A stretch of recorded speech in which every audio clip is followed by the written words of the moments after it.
Ta on kolleeg, kellega saab arutleda ja analüüsida erialaseid teemasid, vajadusel ka vaielda. Ta on kolleeg, kes mind kui rühmaõpetajat innustab igapäevaselt töötama eriliste lastega. Ta on kolleeg, kes läheb kaasa uuendustega, on valmis katsetama, mõtlema kaasa, mida ja kuidas paremaks muuta. Ta on kolleeg, keda ma pole kunagi näinud, et ta tuleks tööle pahurast ojus. Ta tuleb, ta särab ja see positiivsus kandub ka rühma edasi.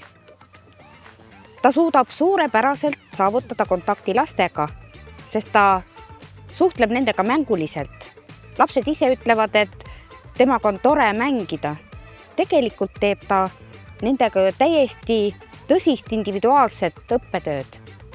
Ta tunneb oma tööd, ta teeb oma tööd südamega ja jagab ka oma teadmisi kolleegidele. Ta on meeskonnamängija, temaga saab arvestada, temale võib toetuda. Ta võib kehastuda ükskõik kelleks, tuuleks, vihmaks, metsahaldjaks, jäneseks või põdraks.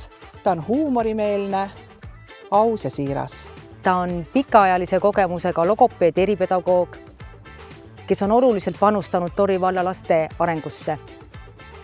Tema töö on aidanud paljusid lapsi kõne, suhtlemis ja õpioskuste arendamisel ning toetanud õpetajaid, lapsevanemaid eritoe märkamisel. Ta ei ütle kunagi ära, kui sa küsid temalt abi ja ta on alati tegevuses. Ta on aktiivne nii Eripedagoogide Liidu kui ka Lasteaednike Liidu liige. Ta on hinnatud kolleeg, praktikantide juhendaja ja usaldusväärne partner lastevanematele. Tema tööviis ühendab professionaalsuse, empaatia ja pedagoogide väärtused.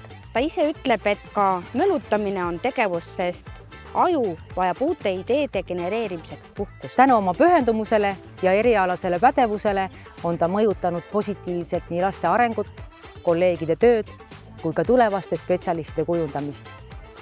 Aasta haridustöötaja on